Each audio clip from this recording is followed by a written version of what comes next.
எனக்கு அன்பான நண்பர்களே, இன்று தேவன் உங்களை முழுமையாக அவருக்கு அர்ப்பணிக்க அழைக்கிறார்.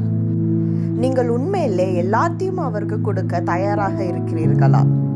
அநேகர் ஜெபத்தில் தேவனே, என் ஆத்மாவையும் என் ஆவியும் என் சரீரத்தையும் உமக்கு ஒப்பு கொடுக்கிறேன் என்று சொல்லுகிறார்கள்.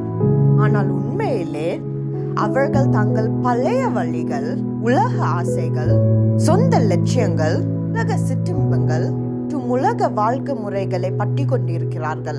ஒரு முறை ஐஸ்வர்வான் ஒருவன் இயேசுவை பின்பற்ற ஆவலோட அவரிடம் வந்தான். ஆனால் இயேசு அவனிடம், உன் உடைமைகளை வித்து ஏழைகளுக்கு கொடுத்து பின்னர் என்னை பின்பற்றி வா என்று கூறினார். இதை கேட்டபோது துக்கமுகமாய் திரும்பி சென்றான். அவன் தன்னை அவர் வேலைக்கு அர்ப்பணிக்க தயாராயிருந்தான். ஆனால் அவனுடைய உடைமைகளை அவருக்கு கொடுக்க தயாராக இல்லை. தேவனின் பராமரிப்பில் அவனுக்கு முழு நம்பிக்கை இல்லை. நம்பிக்கையின் ஒரு பகுதி அவனுடைய செல்வத்தில் தான் இருந்தது. இன்று உன் நிலைப்பாடு என்ன?